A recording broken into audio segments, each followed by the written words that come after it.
Shalom, shalom wana wa Mungu. Je, unajua kama kinywani mwako kuna dhahabu? Unajua kama mdomo wako ni dhahabu? Unatambua hilo? Twende tukajifunze pamoja. Ninavyosema dhahabu ya kinywa, maana yake kinywa kina thamani kuizidi hiyo dhahabu. Kinywa kina thamani kubwa kuizidi dhahabu. Tunajifunza kwa sisi watu tuliookoka, tunajifunza katika Biblia. Biblia inavyotufundisha namna ya kukithamini kinywa. Mtu akithamini kinywa kwa sababu gani? Tusome katika Mithali ya 18 mstari wa 20 na 21. Inasema, tumbo la mtu litajazwa matunda ya kinywa chake, atashiba mazao ya midomo yake. Mauti na uzima huwa katika uweza wa ulimi, na wao wapendao watakula matunda yake. Bwana Yesu asifiwe sana. Biblia inatueleza kuwa tumbo la mtu litashiba matunda ya kinywa chake. Manake hivyo ulivyo leo ni vile ulivyonena jana. Vile ulivyo leo ni vile ulivyonena jana. Kile unachokinena leo na ndicho kinachozaliwa kesho.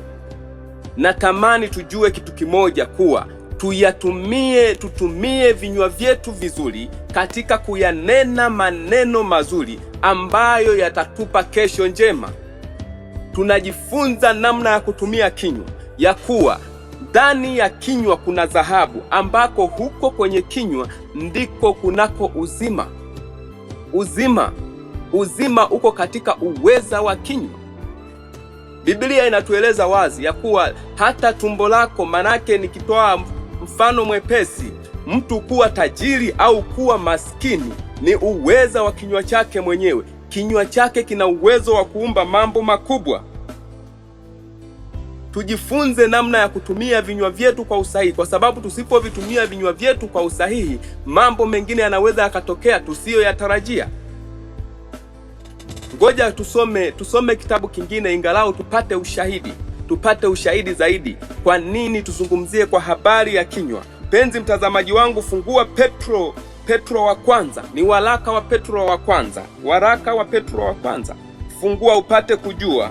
Waraka wa Petro wa kwanza na ule mlango wa 3 mstari wa 10 unasemeje? Mstari wa 10 unasemeje? Kwa maana atakaye kupenda maisha na kuona siku njema, azuie ulimi wake usinene mabaya, na midomo yake isiseme hila. Kwa maana, narudia tena, labda mpenzi mtazamaji wangu utakuwa hujanielewa vizuri. Kwa maana atakaye kupenda maisha, yani kama unapenda maisha ya furaha, kama unapenda maisha mazuri, cha kwanza inaeleza Biblia ya kuwa na kuona siku njema, uzuie kwanza. Biblia inasema azuie ulimi wake usinene mabaya, na midomo yake isiseme hila. Bwana wetu Yesu Kristo apewe sifa. Biblia imeandikwa kila kitu, yani ukiisoma Biblia yani raha kabisa, kwa maana kila kitu kinaelezwa waziwazi.